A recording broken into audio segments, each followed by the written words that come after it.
All right, so this is a suggestion via a channel member. Guys, let's check it out. The Federal Reserve expects gross domestic product to grow quickly in 2026, faster than what they thought just months ago. Some of that may be AI. It just also, I think, Here he productivity goes. has just been almost structurally higher for several years now. We have had a boost in productivity growth. And he was pointing out that that boost in productivity had occurred even before AI was a big thing on the scene. Economists believe AI could dramatically change how Americans work. In terms of policymakers' concerns, employment loss is huge, but productivity gains equivalently huge. So the chairman is taking that into account and said, hey, we've had higher productivity.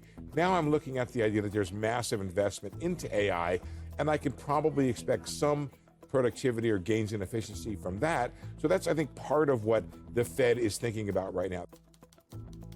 Here's how AI is changing the Fed's economic outlook. Don't do it, Jerome Powell. New technologies tend to lead to employment losses, particularly during the early years of adoption. But eventually, they boost productivity. In the very long run, suppose AI capacity can no longer expand, employment loss will be like 23%. What would stop AI capacity from expanding? Like, I mean, I get it. This is hypothetical. He says supposed, right? But like, I don't know. How exactly can it stop? Are we no longer making chips? Are we no longer making DDR5 RAM? Are we no longer making SSDs? What are you talking about here right now, bro? Like, I don't believe that there's much of a cap at all. Because I mean, at one time, bro, 16 gigs was a lot of hard drive space. But labor productivity can increase by 3 to 4 times. This is because AI can learn, and the human being can also try to utilize AI more effectively and train AI more effectively to suit each person. And thus productivity gain is actually huge. Economists illustrate this with a J-curve. When you introduce a new technology, in general, you have a decline in efficiency and even in job growth.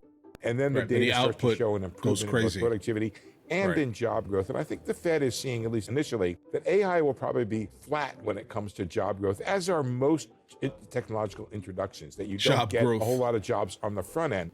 When people start to incorporate and see places where that productivity has led to more profitability, that's when it leads to more job growth.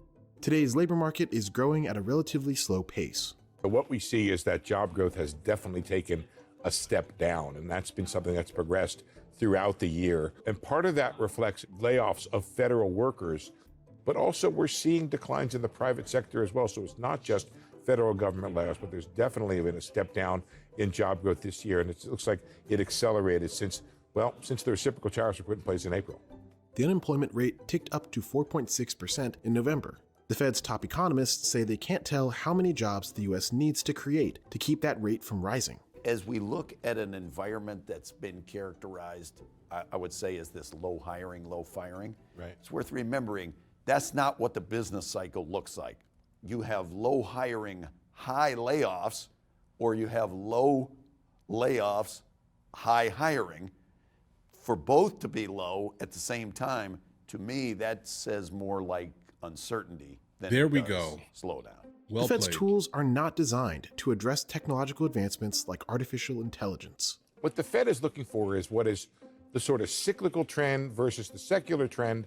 What are things that it can do something about? Generative tools like Anthropic's Claude, Alphabet's Gemini, or OpenAI's ChatGPT improve over time as more people use them to augment their work. As businesses adapt, economists say there's a chance that workers become significantly more productive, but lose leverage when it comes to wage negotiations. Oh, there is no negotiation. I'm telling you this right now. There really isn't much of one. I suspect highly that once Tesla releases like the Tesla robot thing, right? Understand there's going to be a good amount of jobs that are just no longer going to be filled by human positions. I definitely suspect that fast food restaurants are going to immediately shift. Warehouse workers are going to immediately shift into these type of like systems, because that would be the smart way to do it here. The robot will never sue you. right? The robot will legitimately never ask for a raise, right? Like all of these things here. I think if you're a business owner, this is definitely going to be the way to go here. Now, in terms of negotiation, the only person that's going to have any type of leeway is the one that's hired to handle the robots, guys. You get what I'm saying here? But then at the same time, there will be a gigantic amount of people that'll immediately start going to like whatever certifications required to basically handle these positions. Like, understand this here. We can kind of go back to like the first moon launching, right?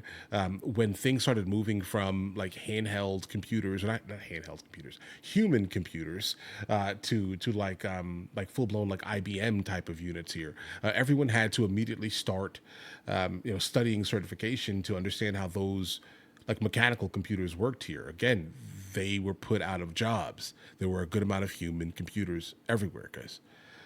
But the ability to say that humans are going to have any type of like negotiation ability here, it doesn't make any sense. Those people who can actually make AI better, who can also make themselves better, will never be replaced.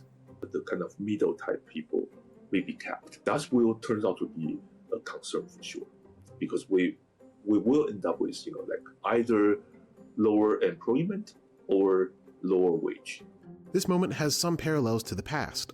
Investors have poured money into AI infrastructure, pushing price-to-earnings ratios for tech stocks up sharply, much like the late 1990s. How do we know when irrational exuberance has unduly escalated asset values? And how do we factor that assessment into monetary policy?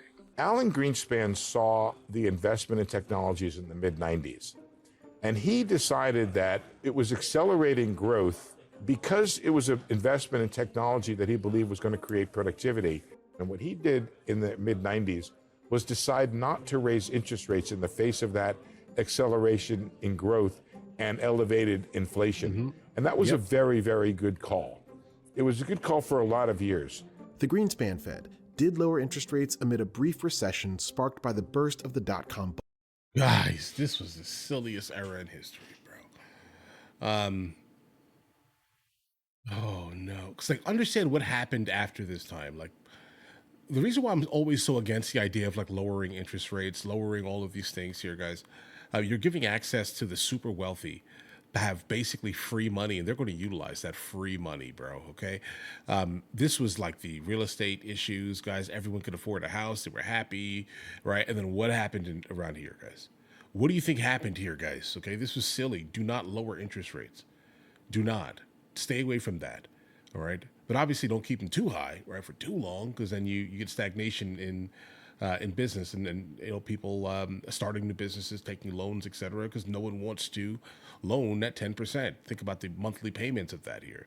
Like try to get the amortization of a loan at 10%, bro. You're paying so much more into nonsense fees than you need to. So, but again, don't go too low. So I think we need to stay kind of in this realm of existence here for as long as we possibly can, guys. My opinion. Bubble.